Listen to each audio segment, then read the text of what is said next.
Olá, olá. Eu hoje quero falar com vocês, quero conversar com vocês sobre um livro muito conhecido. Só nos últimos 6, 8 meses, um ano, eu li 2 vezes e cada vez com uma perspectiva diferente, com um olhar diferente. É Dom Quixote, de Miguel de Cervantes. Eu tenho dito que todo bom livro, ele tem que ser muito bem contextualizado historicamente, para a gente saber quais os valores que estão sendo tratados. Porque eu não posso ler um livro da década de 50 com os olhos de hoje. Não faz sentido, eu não vou entender nada e vou distorcer tudo. Eu fiz há pouco tempo o comentário sobre o Coni, sobre Quase Memória, e eu não especifiquei isso. O livro é muito bem contextualizado. Não é o principal, não precisa ser o principal, mas a gente tem que ter uma ideia do tempo, do espaço, do lugar. Mas esse livro aqui é um dos pouquíssimos que não precisa. Ele é totalmente atemporal. E eu vou explicar por quê. Você pode ler a história do Dom Quixote como para se divertir, como algo cômico, porque ele é. Você pode dizer que é um livro infantil. Ele é. Qualquer criança consegue se divertir, cair na gargalhada junto com a gente, lendo as aventuras e os malbocados em que o Quixote se mete. E leva junto Sancho Panza, que é uma figura que imprescindível na história. Não existe Quixote sem o Sancho. E aí é a segunda coisa que eu vou explicar depois. Então, tem muitas aventuras, porque como é que começa a história? Como é que esse homem, ele se torna o Dom Quixote?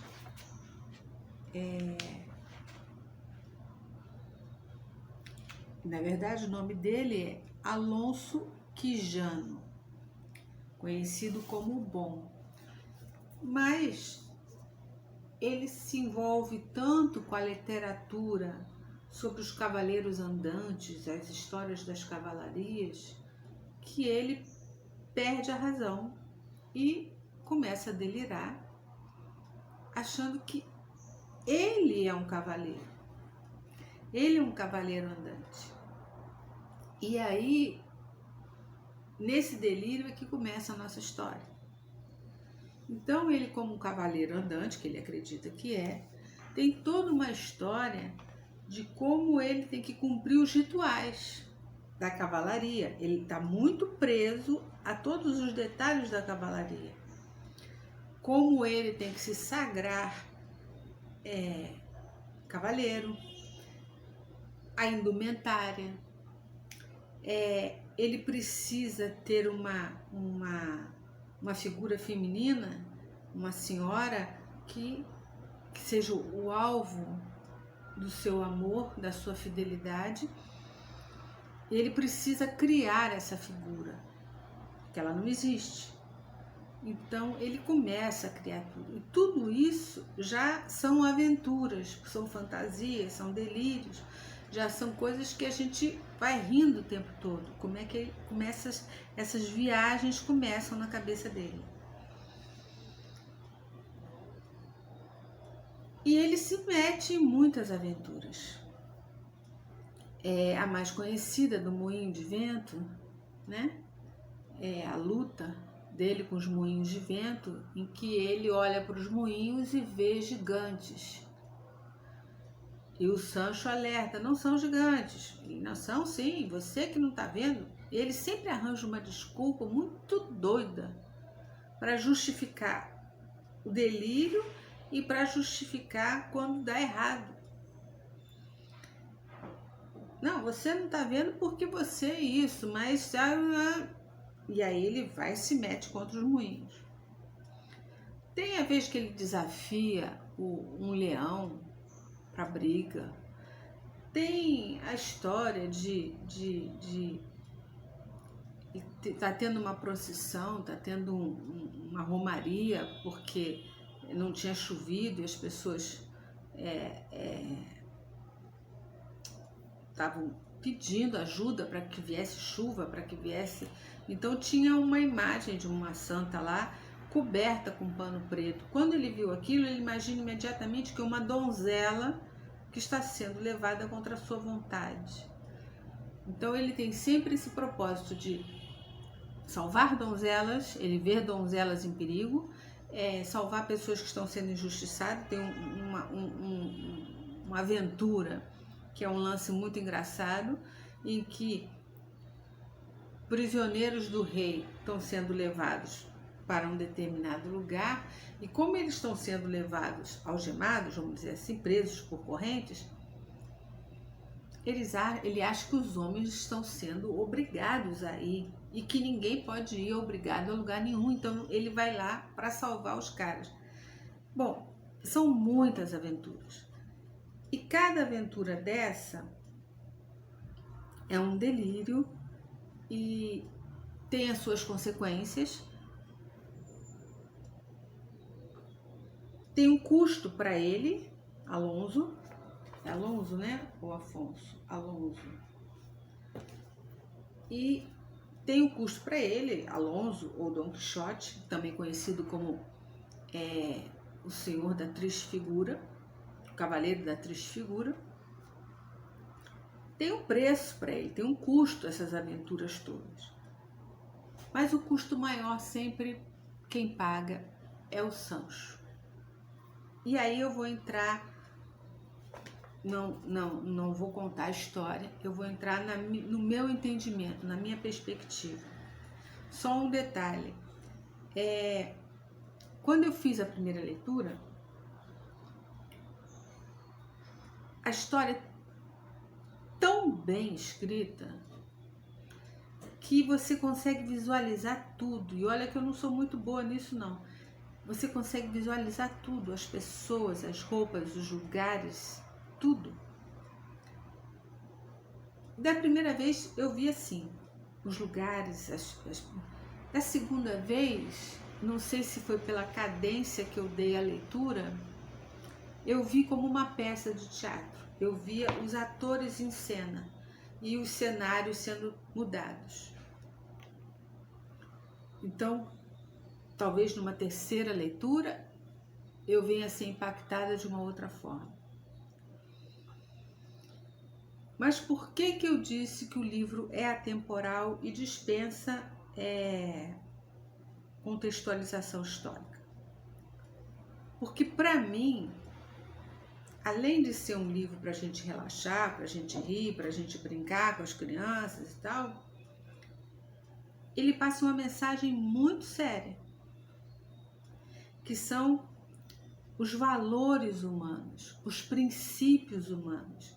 E esses valores humanos, princípios humanos, eles são para qualquer época, para qualquer lugar. Há 2.000, há 3.000 anos atrás, hoje, daqui a 1.000, 2.000 anos, os valores humanos são os mesmos, porque as paixões humanas são as mesmas. O meio pode mudar, a forma das casas, dos móveis, da vestimenta pode mudar, mas os valores, as necessidades humanas básicas, as paixões que nos movem são as mesmas. Por isso é desnecessária essa contextualização histórica. E por que eu disse que não pode existir Quixote sem Sancho? Sancho não pode ser substituído por outra pessoa, vamos dizer assim, por outro personagem. Eu não posso tomar o lugar do Sancho, você não pode tomar o lugar do Sancho. Não tem outra personagem que possa entrar no lugar do Sancho, na minha leitura. Por quê? Porque, para mim, o Sancho entra como subconsciente do Quixote. Então, toda a trama, os dois têm que estar juntos, porque o delírio e o consciente vão juntos, o subconsciente vão juntos. A conversa entre os dois, que é muito salientada pelo Cervantes com as características de amigável, sincera, só pode ser assim, quando eu converso comigo, né? Por mais que tenha um lado que esteja delirando, que esteja dizendo, arranjando histórias e fantasias e desculpas e tal, mas não tem como mentir para mim mesmo. E o Quixote também. Então, o diálogo entre os dois, na verdade, é um diálogo entre o Quixote e o Alonso. A mesma pessoa. A própria forma física dos dois, que é descrita e enfatizada na narrativa, demonstra bem claramente esse conflito. O Quixote é um homem alto, magro, de uma magreza muito enfatizada, como cadavérica, um cara muito magro. Portanto, ele passa uma imagem frágil. E o Sancho, ele é baixo, ele é gordo, ele é ágil, ele é atento, ele arranja soluções, ele tem um jeitinho para contornar as coisas. Lembrando que o padrão de beleza dessa época, o padrão de saúde dessa época, era ser gordo. Esse é um detalhe importante. Por isso que eu estou falando, a gente não pode ler sem saber, pelo menos, em que época o Cervantes está. Então, a figura de uma magreza e alta, como a do Quixote, mostra o quê? O delírio estava tomando espaço, estava acima do pança, que era mais baixo. Então, o delírio estava achatando a consciência. Mas, ao mesmo tempo, o delírio era uma figura frágil, débil, fácil de quebrar, fácil de cair. E o Sancho, ele tem uma outra característica que mostra claramente como ele é o subconsciente. Ele alerta o tempo todo, ele socorre e ele tá sempre... Eu já tive muito essa experiência na vida. A gente vai fazer uma coisa e o subconsciente da gente diz, não vai, não faz, não é por aí, vai dar ruim. Aí a gente vai, faz, né? E dá ruim. Então, com o tempo, a gente vai aprendendo a dar mais ouvidos, né? Na juventude, na adolescência, a gente dá menos ouvidos. Pequeno probleminha aqui no celular, mas já foi resolvido.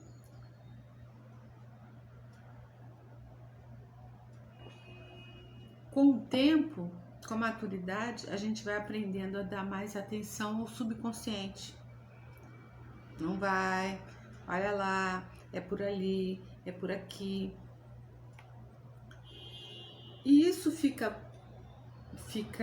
mais claro pra gente, para perceber que o Sancho, na verdade, é o Alonso, quando é a consciência, quando a gente vê que o Sancho não sai de perto dele, não abandona, não desiste de lutar contra os delírios de uma maneira mansa, com falar manso, com pitadas de alerta, com consolo para as situações, né? Quando alguma coisa dá errada.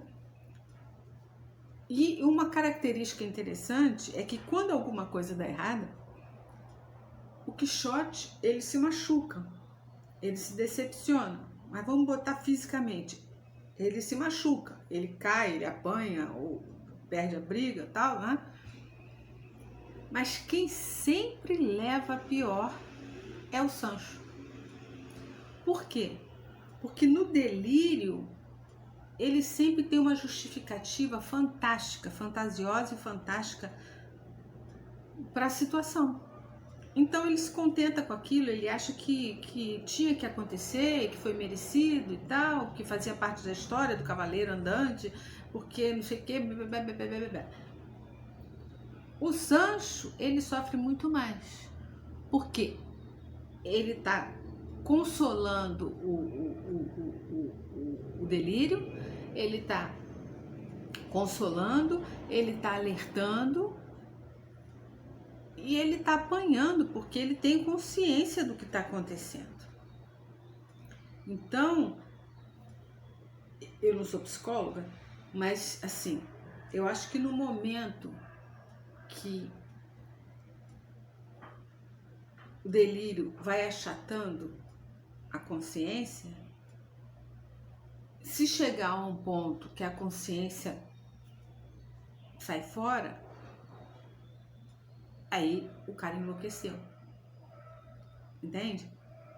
Mas o Sancho, a consciência não desiste, e isso fica muito claro no momento da história em que o Quixote, ele fica dias, acho que uma semana, de cama, com febrões, e quase que dormindo o tempo inteiro, praticamente dormindo o tempo inteiro.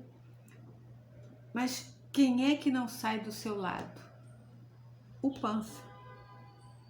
Porque na história, ele tem família, ele tem mulher, ele tem lá o trabalho dele, mas ele não sai do lado do Quixote. Por quê? Porque a consciência não abandonou o Quixote. Ela está ali do lado. Embora ele esteja com febre, embora ele esteja doente, embora ele esteja acamado, a consciência está ali, trabalhando, falando, mexendo com ele. Então, isso para mim é uma percepção muito bacana do livro. Eu acho que é isso que o Miguel de Cervantes quis mostrar. Por isso que o livro é atemporal. Porque a luta entre os valores do delírio e os valores da sanidade do Alonso. Então fica aquela... Nesse meio tempo a gente se diverte com as aventuras, né? É muito interessante como se dá a relação entre consciente e subconsciente, porque assim que eu comecei a ver os diálogos, eu falei, poxa, mas esse diálogo não é de quem está chateado com o outro, o que levou a pior. Sabe, é uma conversa muito íntima, muito eu e eu, entende? Então é fabuloso. Se você já leu o Quixote, me diz se você percebeu isso, ou qual foi a outra percepção que você teve, o outro entendimento, além, claro, do lado cômico e pitoresco da história. Me conta o que você achou do meu entendimento, deixa aí nos comentários. E se você não leu assim, ou se você ainda não leu o livro, vai lá, dá uma lida, sabe? Pesquisa, vê o que você acha. E me diz depois que você leu o que você apreendeu, ou se você só curtiu. No mais, um beijo grande no coração e boa leitura.